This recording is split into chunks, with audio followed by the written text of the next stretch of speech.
Salam Indonesia, Anda menyaksikan berita terkini bersama saya, Mades Kedenekarang. Penataan Pantai Sanur akan berlanjut pada tahun 2022 ini. Setelah sebelumnya tahun 2021 penataan ditangani Balai Wilayah Sungai Bali Penida dengan anggaran dari pusat.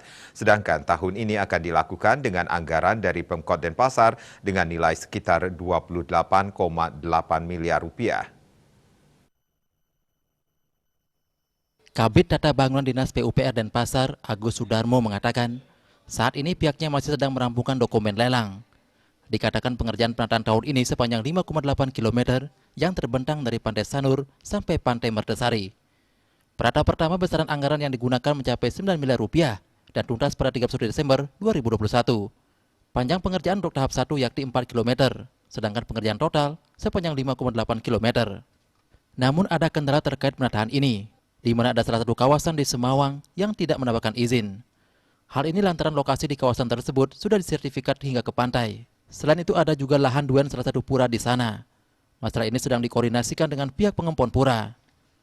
Wakil Ketua DPRD Denpasar, Wayan Mariane Wandira meminta agar Pemkot Denpasar juga memperhatikan masyarakat Sanur yang mengais rezeki di kawasan pantai tersebut.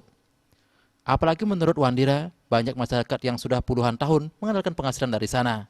Mereka menyewakan payung, kano, kursi panjang, hingga menjadi pedagang.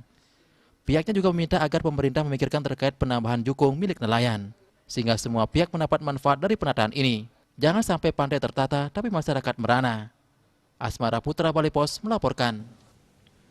Untuk mencegah penyebaran COVID-19, ingat pesan Ibu, selalu terapkan 3M, wajib memakai masker, mencuci tangan, jaga jarak, serta hindari kerumunan. Dengan penerapan perilaku 3M, Indonesia segera terbebas virus corona menuju Indonesia maju. Update terus informasi Anda dengan subscribe dan like YouTube channel Bali TV @newsbalitv. Tetaplah bersama Bali TV. Salam Indonesia.